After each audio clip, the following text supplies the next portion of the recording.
Hello, this video is about how to stay safe when you are manual handling. It's really important because for every 5 accidents, manual handling will be the cause of one of them. That means it is something we have to take very seriously. So, what is manual handling? It includes picking things up and putting them down, carrying them, pushing and pulling, and repetitive movements, even if they are small. For example, using tools or working on a production line. What injuries can poor manual handling cause? You could notice the injury immediately, or it could develop over a long time, which is harder to notice. The most common is back pain, but there is also sprains and strains of arms and legs, hand and foot injuries, and hernias. A hernia is when the contents inside the abdomen push outwards through the muscle wall. Usually you can see a bulge in your belly that is painful. How can we avoid manual handling injuries? There is a lot to think about. Remember the word TIRE. This stands for task, individual, load and environment. Task, what are you doing? You will put additional strain on your body if you stoop to pick things up off the floor, reach upwards above shoulder height, twist or carry out repetitive movement. Think. How can I avoid harm? Consider changing the layout so the load is a better height. Move your feet rather than twisting the spine. Change activity to reduce long periods of repetitive activity. Could you use a mechanical aid like a trolley? I is for individual capability. Ask who is going to do the manual handling. Are they trained in good lifting technique? Are they fit and strong? Do they have a previous injury that this could make worse? Or are they on long-term medication? Pregnant ladies should avoid heavy lifting. It is also important to wear the correct footwear. Think. How can I avoid harm? Make sure the person is trained and uses good lifting techniques. People who are high risk should not be doing manual handling. Know your limits, and do not exceed them. If necessary, get help.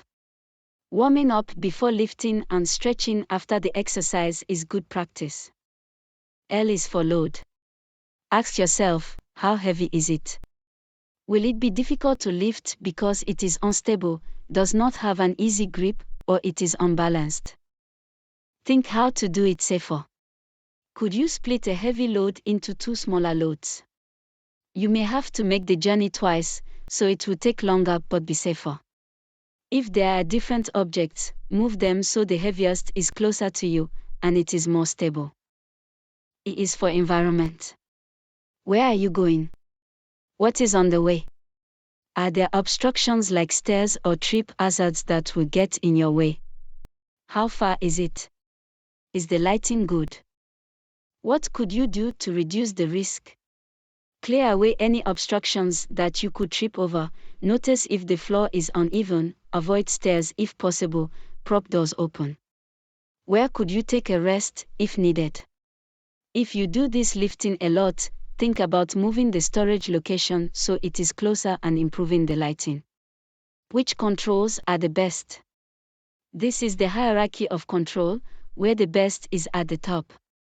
Try to eliminate manual handling activities. Perhaps deliver loads where they need to be, or use a conveyor. If you can't do this, the next option is to get mechanical aids such as pump trucks. Thirdly, provide training to staff so they know how to use the aids given and also how to lift safely. PPE is personal protective equipment. For this, it will include safety shoes in case the object is dropped. Now let's look at how to lift safely. Plan your lift. Think about TIRE, task, individual, load and environment. Make sure your route is clear. Now adopt a stable position with feet apart and one leg slightly forwards. Get a good hold, hugging the load close to your body with the heavier side close to you. As you lift, slightly bend the back, hips and knees. This more relaxed posture is better than extreme stooping as you bend the back, or squatting with bent legs. Remember to avoid twisting and stretching as this puts additional strain on your back. Turn by moving your feet. Put the load down and then adjust it.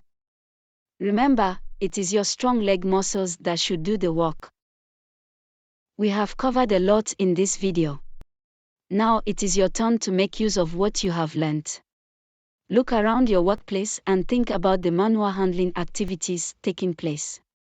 Consider tire, the task, individual, load and environment. Could they be done more safely? Now is the time to think how and take action. Please get in touch to find out more.